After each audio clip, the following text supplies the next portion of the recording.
star people. This is APM, your cosmic detective and star guide. Welcome back to another episode of the Outlaw Astrology Podcast, Cosmic Truth Seekers. And we're going to guide you through another fascinating exploration where stars meet stories. Content warning discussion will be had of historical violence, collective trauma, and supernatural phenomena. Housekeeping. Reminder that we have a accompanying siblings newsletter called The Daily Stargazer, and that will be in the show notes. So please like, share, and review. Give us 5 stars wherever you listen to podcasts so that others can find the podcast. And get on the newsletter because all the premium content and groovy stuff is happening right there. There's a free and paid. Also, that link will be in the notes. And now, on with the show.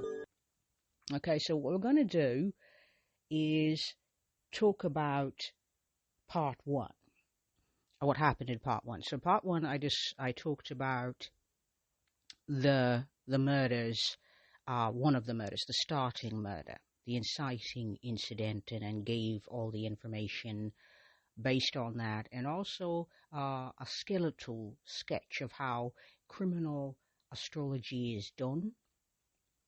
And now we're going to step into the timeline. So I'm going to proceed to give a timeline of the crimes. I am not going to spend a great deal of time on all the crimes.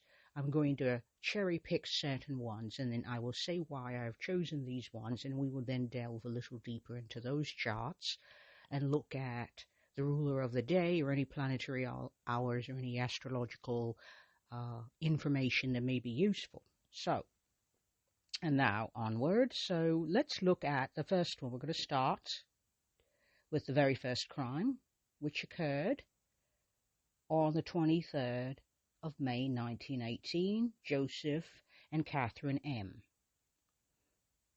The crimes are so called because the sobriquet is because the killer used an axe most of the time, usually an axe owned by the victims of his crimes.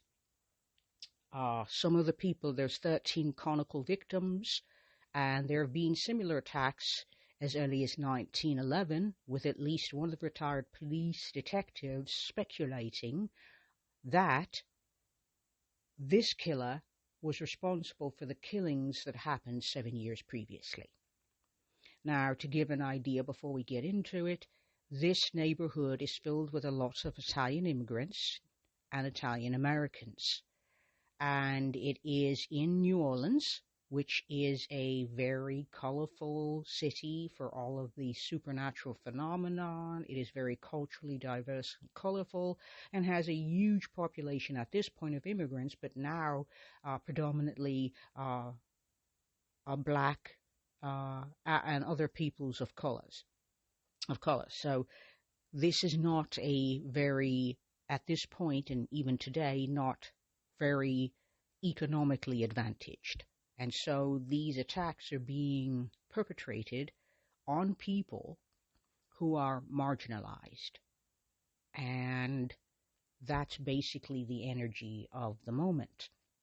And this is also at the dawn of jazz, because it's 1918 and jazz was about to just zap.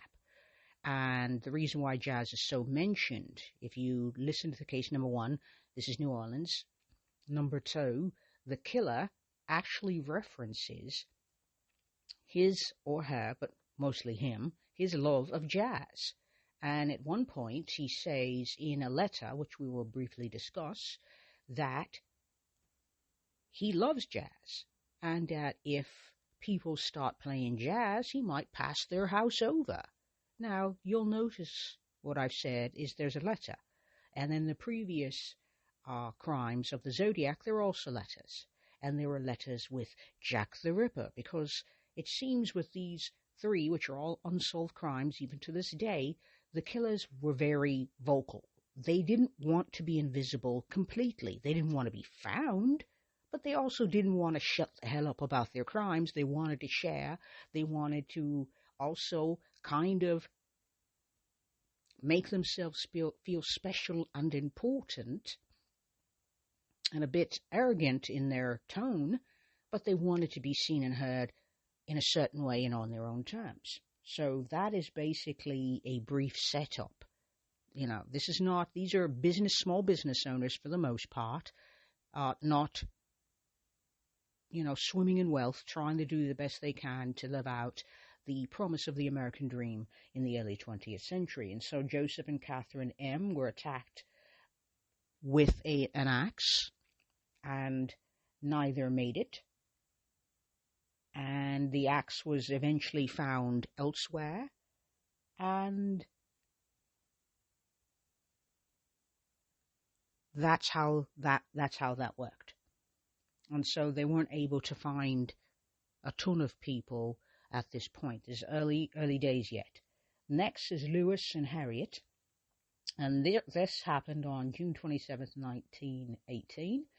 And this crime became the center of a media circus because Harriet constantly changed her story and made all sorts of false statements, according to the police, about the attacks and the character of Lewis.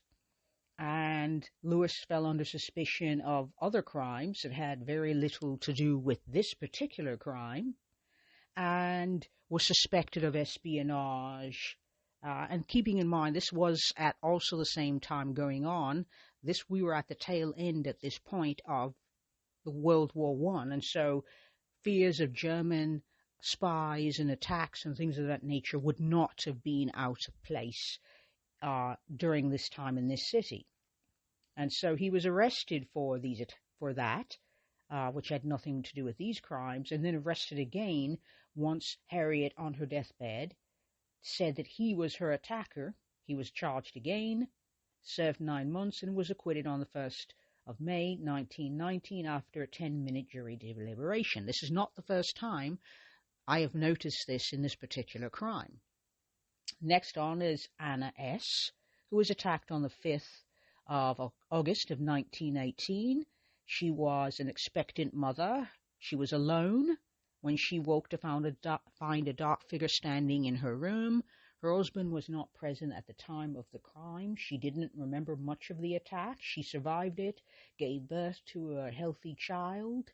There was nothing taken beyond $6 or $7 from the wallet of the husband, and the apartment didn't look as if it had been forced open, so more than likely it was a crime of opportunity, meaning that the assailant came in through the window and used the lamp that was on the bedside as his primary weapon.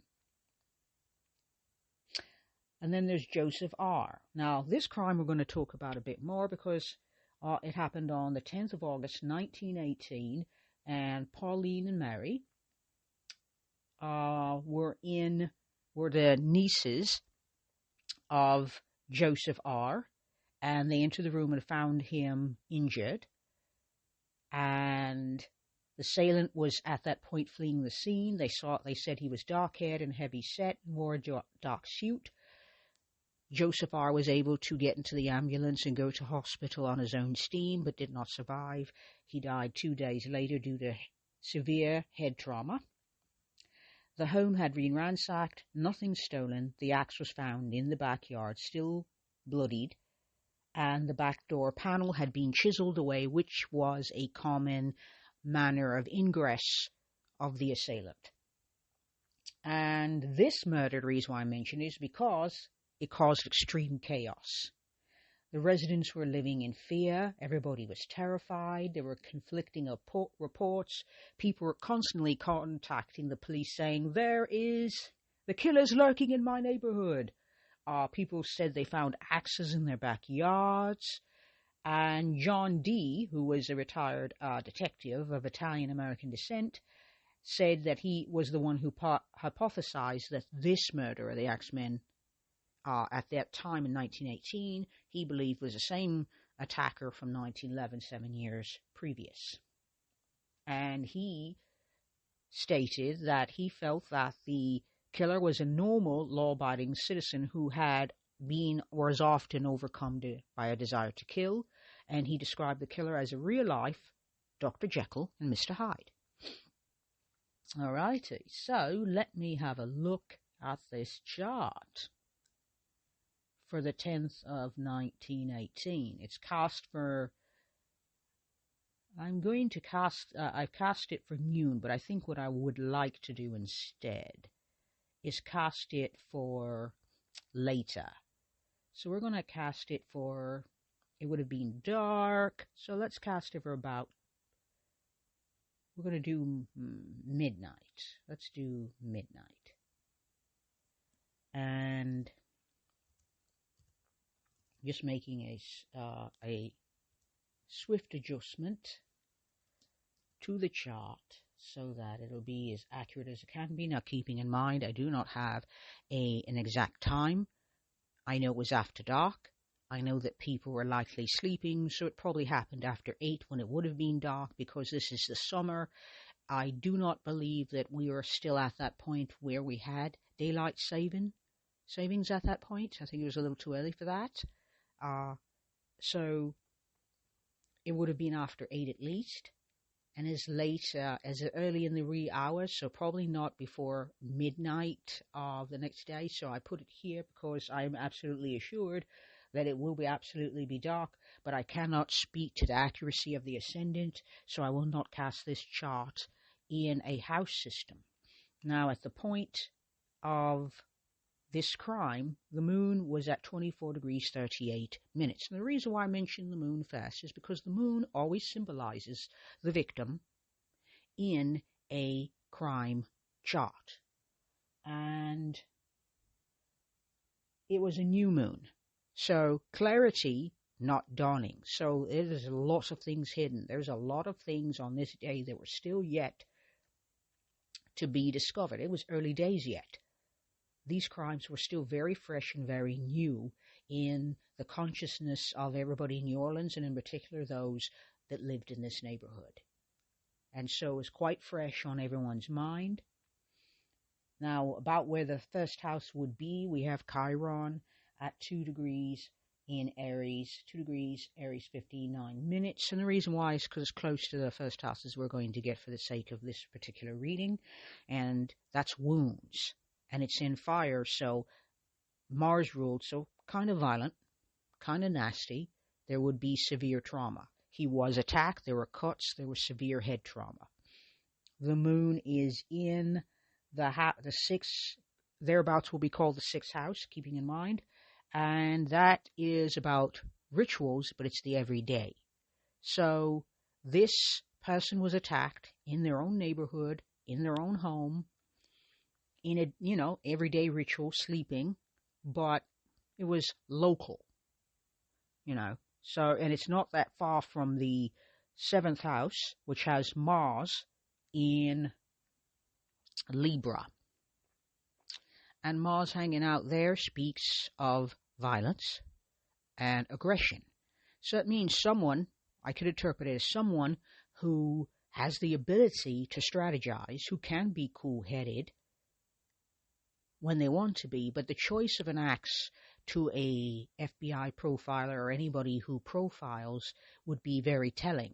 Now, I can speculate that an axe requires up close and personal contact. This person wanted to be close. This person took risks to break into people's homes to gain ingress and access to them. And Mars in Libra tells me that this person could at least play nice. Now, keep in mind that, yes, people saw people, but they didn't catch this person. The reason why probably is because he knew the neighborhood really well. He probably would have looked around and sorted out how his victims' lives looked. What were their schedules? What was the planning at this point? So he would have been looking to make certain of opportunities, which suggests not a young person. Someone who might, yes, have the urge to kill, but someone who absolutely the rest of the time could fake it, could play enough. Somebody who probably had stakes in the neighborhood, who wouldn't be out of place walking around, because everybody would notice a stranger. This is 1918, not today. They would have noticed a stranger just turning up in the neighborhood all of a sudden. It's like, what are you doing here kind of vibe. I mean, you're going to notice. So he fit in, which means he probably was a member of the community and was able to put on a very nice, pleasant, law-abiding face. Mars in Libra in the 7th house, because the 7th house always symbolizes the attacker or the perpetrator, and that's what Mars happens to be. And Black Moon Lilith is there at 11 degrees. It's off a bit. And I say that these two are not conjunct, they are co-present, which means that Black Moon Lilith is about what you repress, what is hidden from you. So what we've got is someone underneath a very nice facade. You don't see the aggression. You see assertiveness maybe, someone with a little confidence, but more than likely you don't see the aggression. That is very well hidden underneath layers of charm maybe, or at least layers of niceness at the very least. And let's see if there's anything of note. The North Node is in Sagittarius. It is in the 9th house. That is outside usually forests and things of that nature, but there's nothing close enough to that to speak to that, since these were all home invasions. Cancer rules the home, and Jupiter is in Cancer, and so is Pluto. And they have a 1 degree orb between the two, and they're co-present with Venus. So a sense of belonging, a sense of roots, a sense of home, because if you're coming from another country to this country, the first thing you're going to want to do is bring those traditions over from your other country, Italy, and reestablish them here to create a sense of safety, a sense of security, a sense of connection to your former place of residence, which would have been Italy at that point, or other parts of Europe. And so Jupiter hanging out there is in its exaltation, and it is very near to Pluto, and Pluto is about death, so 4th house is about your home. And sometimes it's also, in certain charts, can mean early childhood, but for the sake of this, it's about death in the home. Death in a place where you're supposed to feel safe, secure, and nurtured, and you don't, because you get harmed by someone coming through a window, a door, what have you, and get harmed. And so Jupiter in Cancer can be very overwhelming emotions, overwhelming sense of protectiveness. Is it possible that this killer thought that, yes, he lived in the neighborhood, but that didn't necessarily mean he was Italian American? It could have been someone who, and by the way, this is speculation, could be someone who was threatened by this new influx of immigration to New Orleans and felt like a protector. This is my city. I'm protecting it from these people, because we always have people who feel like that, who don't like diversity, who don't like differences, who feel it is their worldview to protect that, to nurture and protect, and that is, we need to weed out these immigrating people, and if I can make this place less hospitable to them, maybe they'll leave, kind of vibe. Saturn is in the next house in Leo. So, and on the Sun with 1 degree and co-present with Neptune. So the Sun, and this is very serious, this would say an older male, because the Sun would symbolize male or fatherly energy. So someone who is older and might come off as a little bit fatherly and maybe a little bit of an authority figure, and so probably wouldn't have invited, my speculations, would not have invited people to think about their present there over much. Now, the day was, let me look, I want to be clear on the planetary hours. So on the 10th of 1918, the day started out in Saturn. So it's Saturn's day, by the way. And so we looked at Saturn in the 5th house in Leo for that particular chart. And on the Sun, as in conjunct, so older male. That gives us an idea of what kind of person we might be dealing with. The 7th house has Venus in Capricorn, which is hermetically the sign of its exaltation as the ruler. And so someone feeling very protective about their neighborhood. And maybe they grew up in this neighborhood, that they're busy protecting. And so those are some of my thoughts on that particular crime. So let us move forward. The next crime happens on the 10th of 1919. So there is quite several months pass. Family of 3. Charles C. and his wife Rosie C. and their daughter Mary were attacked in their residence with an axe, which was found on their back porch. The child did not survive, but Mary and Charles did. There was nothing missing. The door had been chiseled away, and Charles was released 2 days later from the hospital, and Rosie remained to recover from her injuries. And this is where things get really interesting. Rosie claims that another family made up of Frank J. And his father were accused of the crimes. The police discounted both her claims because the father was too old, in their opinion, to have the physical capacity to commit the crimes, and the son was too big to fit through the opening that would have allowed the killer to gain ingress, the potential killer, the attempted killer, to allow them to have ingress into their home. But they charged the Frank J. and his father anyway, even though Charles said, "My wife is incorrect, this is not true, these people are not the guilty parties," and that ended their relationship. And a year after, when Frank J. and his father were tried and convicted, and one was going to serve prison time without parole, and the other was going to be sentenced to hang, a year later, Rosie comes back and she says, "No, they didn't do it. She just did it out of spite." And they don't say what the spite was, but it was in revenge for something that these men had done. We follow on to Steve Boca, who is on August 10th, and that's a year after Joseph R.'s murder. Steve Boca was a grocer, and he was attacked while he slept in his bedroom with an axe, woke up to find a dark figure looming over his bed.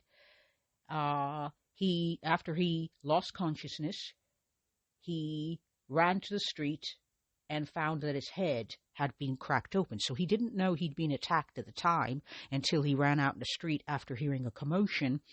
And then he ran to the home of a neighbor where he collapsed. And once again, nothing taken from the home. The back door panel had been chiseled away. He recovered from his injuries, didn't remember anything after the attack. And the reason why this one's mentioned is because it was in the same year that the killer wrote a letter which was dated on the 13th of March. And so this came after the infamous Axeman letter. On the 3rd of September 1919, Sarah L. was attacked in her flat, and neighbors came to check on her. She lived alone. She did not answer and could not be roused. They found her unconscious. She had suffered a severe blunt head trauma injury, and the killer had gained ingress into the flat through an open window, attacked her with a blunt object. The axe was found on the front lawn of this building, and she recovered from her injuries but recalled nothing of the attack. The last attack of the chronicle, it happened on the 27th of October 1919, when the wife of Mike P. awakened by a noise and found her, when she went to investigate, found an attacker in her husband's room. He was a large man wielding an axe. He'd been struck, was covered in his own blood. There was a lot of blood spatter in the room, including one that covered a painting of the Virgin Mary hanging, and Mike P's wife was the mother of his 6 children. She could not describe the killer other than that he was large, and that was the last crime of the alleged axeman attacks. Now, the curious thing about that is that I mentioned this one, so let's quickly do a quick looky at the chart on the 27th of October. Alrighty, the moon, which is a new moon, was at 9 degrees, 33 minutes, and in Sagittarius. Jupiter still hanging strong at this point Jupiter is in Leo at 1546, and Saturn has progressed to 8 degrees, 52 minutes of Virgo. Uranus is retrograde, and so is Pluto. Pluto and Saturn are in a sextile. So we have got the Sun moving into the 8th house. We're just going to call it the 8th house in this chart. And this is very scorpionic type of energy. The 8th house is about death. And co-present is the North Node and Mercury. So you could see this as thinking about death, talking about death sort of thing. Chiron is still hanging out in the 1st house, so this is about, violence. And this is Mars ruled, and Mars is hanging out at 10 degrees of Virgo. And so this is in the 6th house, and so kind of a thinky type of energy, a strategy, a plan. Somebody who might also be seeing themselves as thinking, I'm making the world a better place. So, as always, the 1st house, which is in Aries in this chart, symbolizes the victim, as does the moon, and the 7th house symbolizes the perpetrator.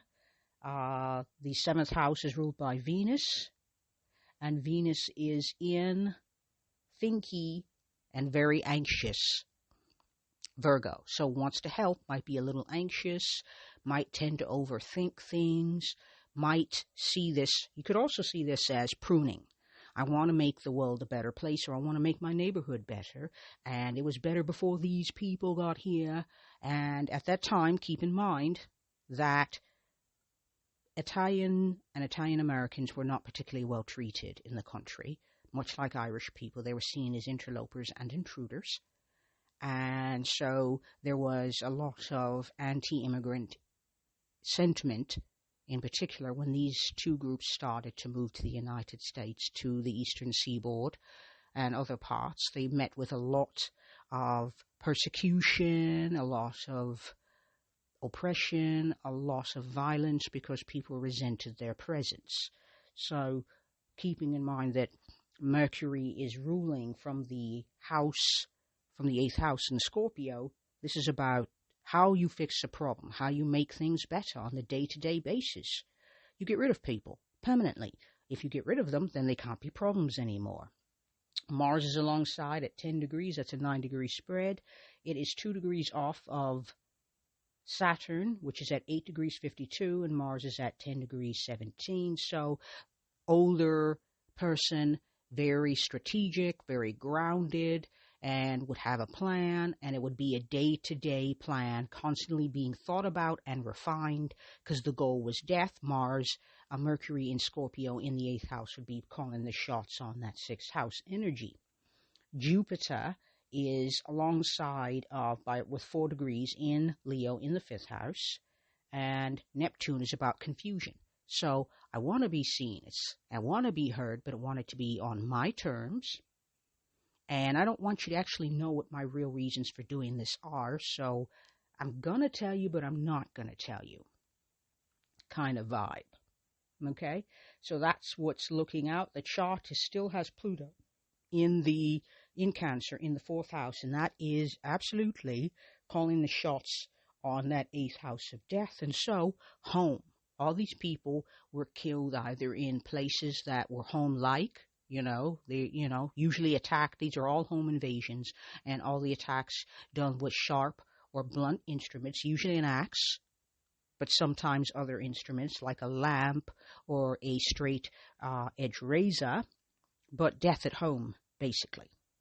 And Uranus is in Aquarius at 27 degrees 50, and that is a shocking upset in the community, because 11th house also symbolizes community, and Uranus symbolizes shocks and upsets. Saturn and Pluto are in a sextile. Saturn it's a focus. Pluto is about death in the house. Saturn is very strategic about, well, you're going to need to think about on a daily basis how you're going to break and enter. I mean, you just are. And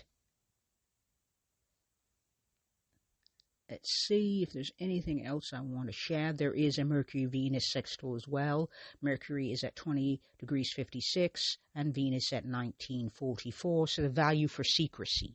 A value of, I want to keep the secret. What strategies can I put in place? Because I value safety, security. I want to help. Virgo energy loves to be of service. It wants to help. But it absolutely does not want things to be messy. And so this might be someone acting as a constant gardener. I want things to be neat. I want things to be pretty. And I don't want messes. And sometimes people turning up and doing things you don't like in a neighborhood you feel is yours can be seen as messy. Now, keeping in mind, I am speculating. Now, there is a letter, which I will do very briefly. This is going to be a little bit longer today, star people. And the letter is about, I've had it cast for 13th of March 1919 at noon. And the reason why we're looking at it is because it is a letter written by the axeman. The axeman is very arrogant in this letter. I read a bit of it. I gave a paraphrasing of it in the first episode, so please feel free to listen to that. But basically, it is very lofty and very confident and very arrogant. I am God. You will never find me. I'm too amazing. I'm so good at this kind of vibe. It had that kind of vibe, And, however, if I happen to like jazz, and if I walk by your place and I hear that there is no jazz a-playing, I'm coming in. I might come in. I'll be in the neighborhood. I might come in. But if I hear jazz playing, I might decide to give your home a pass. And so we have a lot of energy in the first house. Chiron is now joined by Mars and Mercury and also Venus. So this is more of a very fierce energy. Mars is at home in its own sign, and it's only 3 degrees off of Chiron and 2 degrees off of Mercury. And so the focus isn't on just on being independent and assertive. The focus is on being aggressive. Excuse me. And it is forming a trine to Neptune in the 5th house. And that is Chiron, Mars, and Mercury are forming a trine with Neptune. So that's confusion. I want to be seen and heard and known. And by the way, the moon is now hanging out in the 5th house as well. The 5th house is very speculative, by the way. And so Neptune brings disenchantment, illusion, the fact that you're never going to be seen. The idea that what you're trying to do, because this person feels almost godlike when they, in the Axeman letter, feels godlike and ordained by God to have a special purpose to cleanse or to fix or to purify.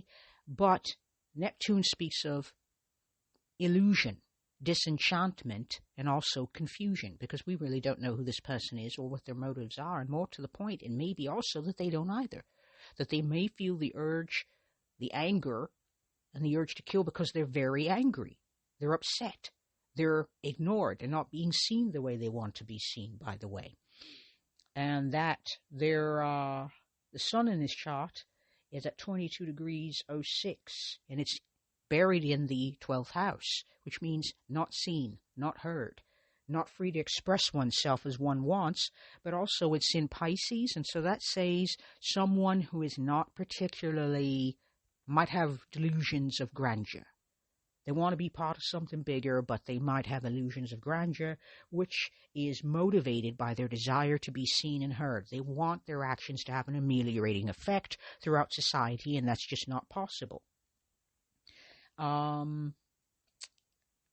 The moon is, which symbolizes the victim, and we're talking about the fifth house.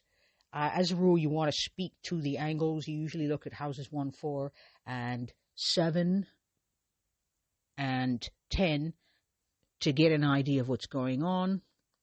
And we've got the moon and Saturn hanging out together with a 4-degree orb. And so victim and perpetrator, which would be an older male, might have come into contact through, pleasure, through activities of fun like baseball games and drinking places and places where you'd enjoy yourself.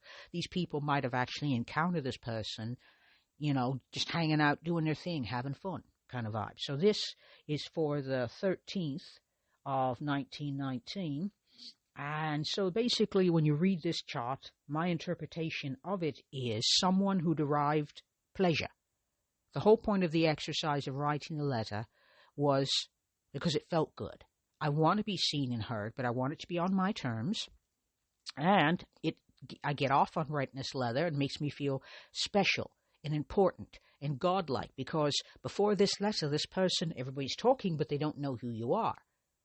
Now they do. Now you're on everybody's radar, and it feels good to suddenly be seen and not ignored.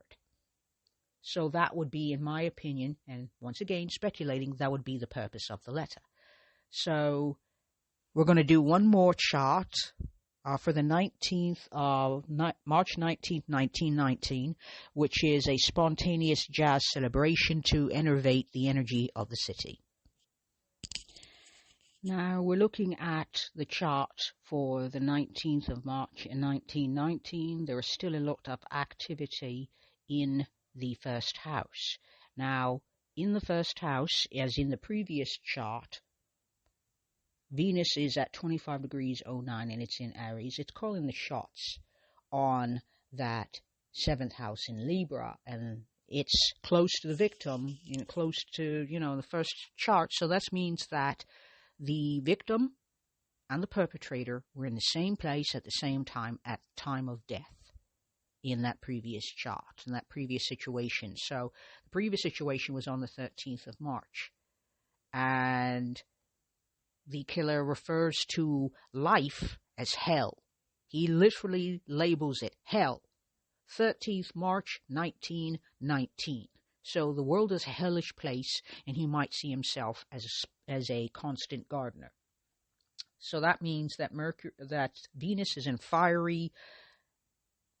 the fiery sign of Aries, where it is not comfortable, because Aries is the opposite sign of Libra, which is a sign that Venus does happen to rule, and it rules the 7th house, which means with this configuration, even though this is about the jazz festival, that this person was always in proximity to the victims, and probably, in my speculation, knew them, saw them around, would have followed them, probably knew them well enough to be able to understand their movements. So if this person saw the world and the neighborhood and New Orleans where they lived, and the one small pleasure they derived out of life was the listening to of jazz, which was in its early days at that point, that cleaning up hell or making the world a better place might possibly have been a focus.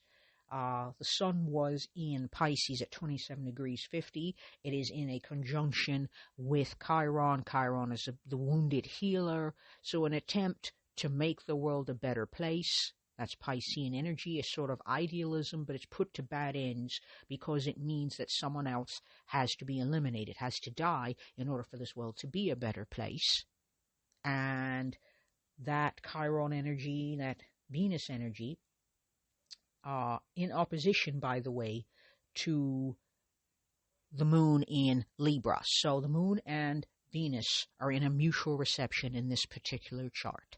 which means more than likely the killer was probably at that 1919 jazz celebration. There was a song written that talks about the Axeman, written that same year, kind of like a jazzy tune in homage. These two are in mutual reception. The moon is in the 7th house, which is in the territory of the killer, meaning that his hunting grounds, his killing grounds, the victims are all present at that time.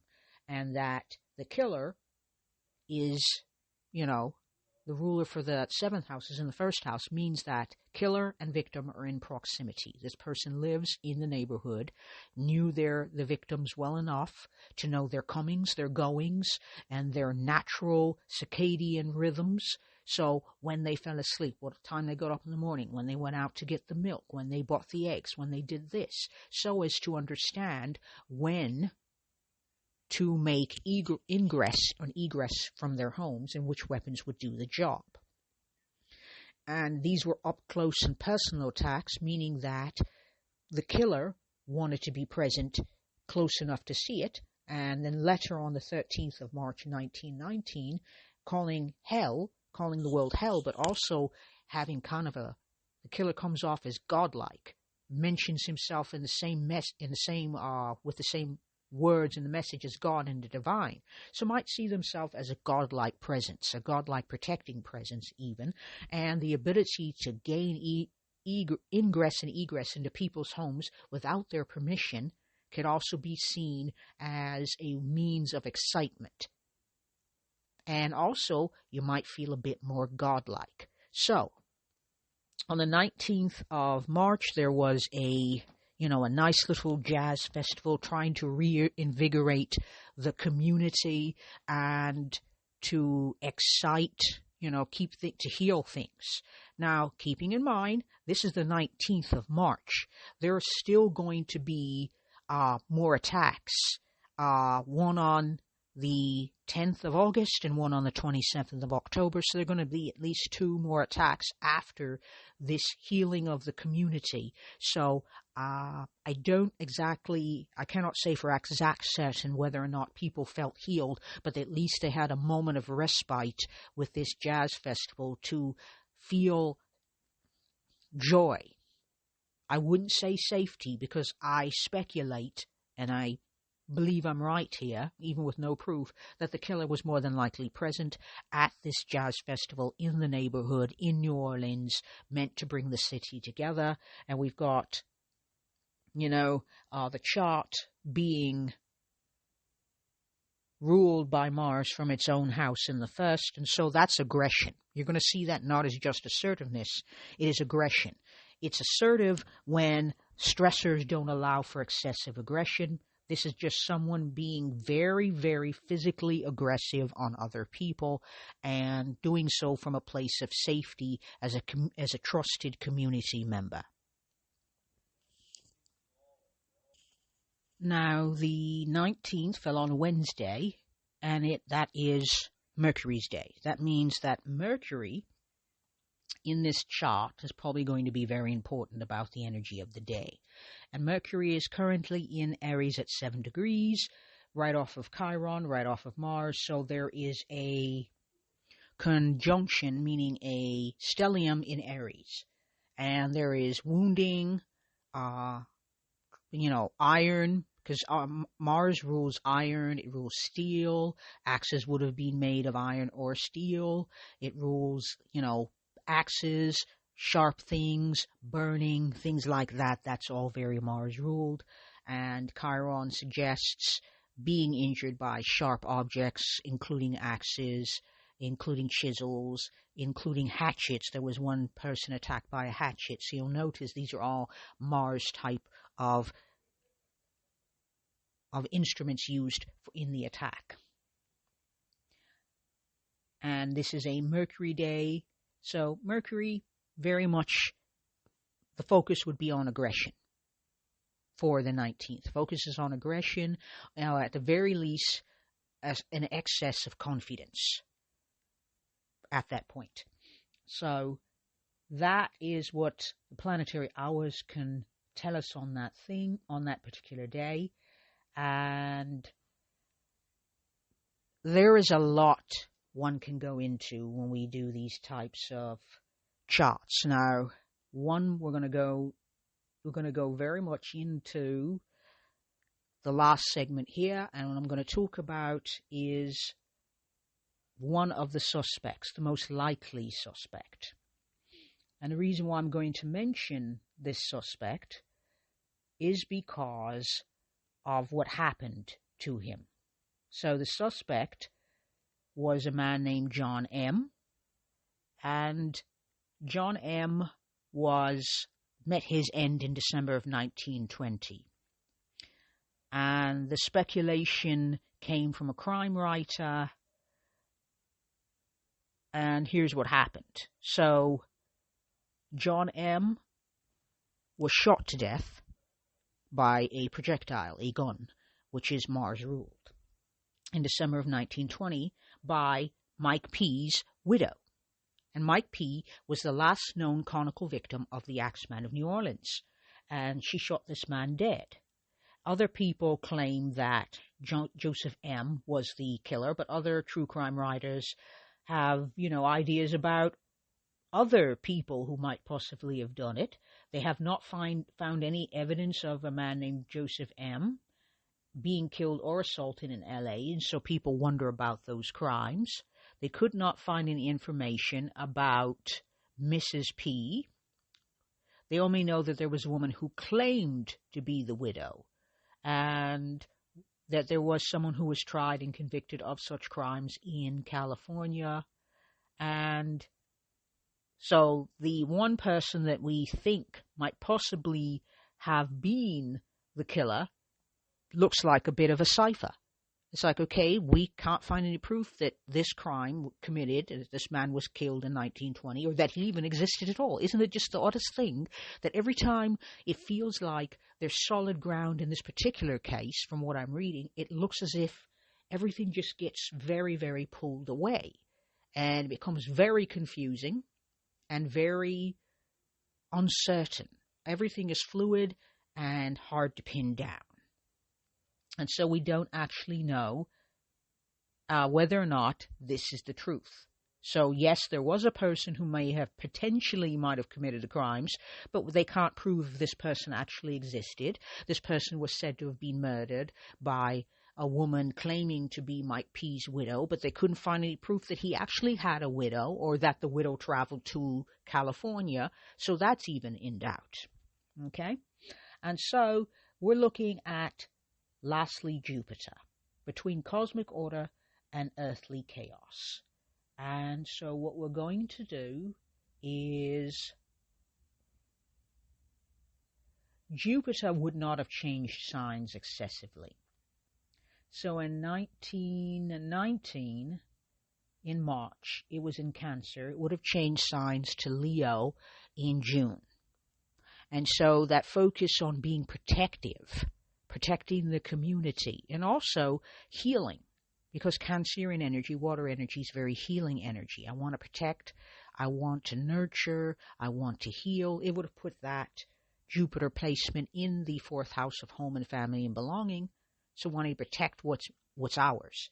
But then it would move into the speculative energy of self-creation, self-expression, dating, pleasure. So we're going to talk about the pleasure aspect. Now I'm having fun.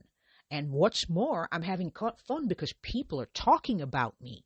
People are paying attention to my activities and what I'm doing. And then I write a letter and I hurt people. And all of a sudden people are talking about it and people are playing jazz like I wanted. So the impression that I get is that, and with the sun hanging out in the 12th house, cadent houses are usually not considered desirable houses because cadent houses are considered to be invisible from the place of the ascendant.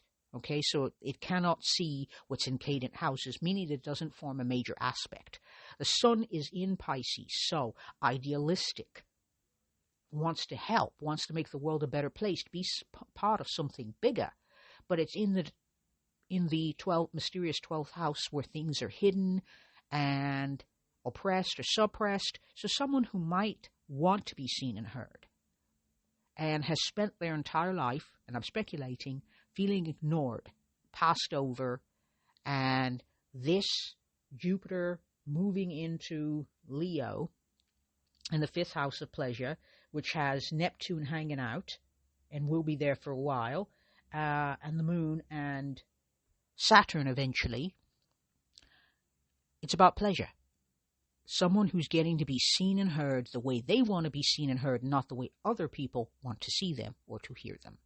Mars is in the house, in its own sign, in its own house, so it's calling the shots on quite a bit of things. If we looked at the tree, we'd look at the sun in Pisces in the 12th house would be calling the shots on that 5th house of pleasure. So this person's motivations, their sense of self is probably hard to pin down. I don't think this person would know. The moon is hanging out still in the 5th house, and so the victims are seen as, speculating, as tools or means of this person getting what they want, which is pleasure, and the ability to feel godlike and supreme and on their terms is how I would describe this. So Jupiter can be about expansion, but keep in mind Jupiter's excess. It could be about excess and overcorrection. This person's angry, they're upset, they're not seen, they're ignored by history, and now they get to call the shots, and people are having jazz events, and people are playing jazz. It must have felt very heady and very exciting to have people hanging on your everywhere, where mostly you feel like you're being ignored. Okay? And so that is how I would look at this particular chart. Now, to be fair, this is by no means exhaustive. I could literally have a series about this entire crime for an entire season and never scratch the surface, I feel, completely. And so when you're looking at Jupiter in a chart, Jupiter is excess, an excess of energy. So the question is, Pluto is your shadow. What is your shadow telling you? The sign in the house will give you an idea of your shadow. And Jupiter will give you an idea of your excesses, especially if it's in talking to Mars and having a conversation with Mars. And it's not, because it's a little further along in Leo. But it's about, how do you handle aggression? How do you assert yourself? That's Mars. How do you handle your shadow? How do you handle your hidden drives? I mean, they're hidden. What can you make more aware? What does your shadow look like? How do you experience it? And Jupiter, how do you deal with excess? And Saturn, how do you deal with limitations? And more to the point, what limitations do you notice within yourself, and what boundaries do you have or do not have? Where do you feel seen? Where do you feel heard? And where do you feel ignored? And with that being said, I think it's time to wrap this up, because we've been going on for about 20 minutes longer than I wanted to, but I feel like I needed to get this said and done. So, there is an intersection of faith and fear in times of uncertainty. And astrology can help you find an equilibrium to deal with what's out there that's always coming at you. And it seems like history is defined by these moments of uncertainty and the unknown and the inexplicable butting up against us in our desire to have neat, linear, and very safe and secure lives. Change happens on the outside, in the darkness, and on the fringes. So, that is what you're going to be thinking about. Now, thank you very much for paying attention with me and hanging in there with me. There is a newsletter.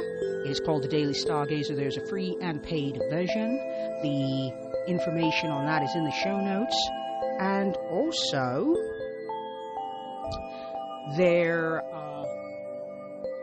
this is the episode 10, and that means this is the last episode for the season 8.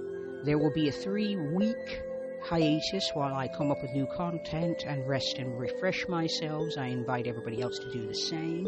You need to nurture your moon as much as possible, and this is how I'm choosing to nurture mine. And also you can find the Outlaw Astrology podcast. You'll find us on Outlaw Astrology on Instagram and Pinterest, and also on YouTube. Thank you very much for listening. Peace, star people, and may your days be bright, be centered, and be grounded. This is APM. Peace.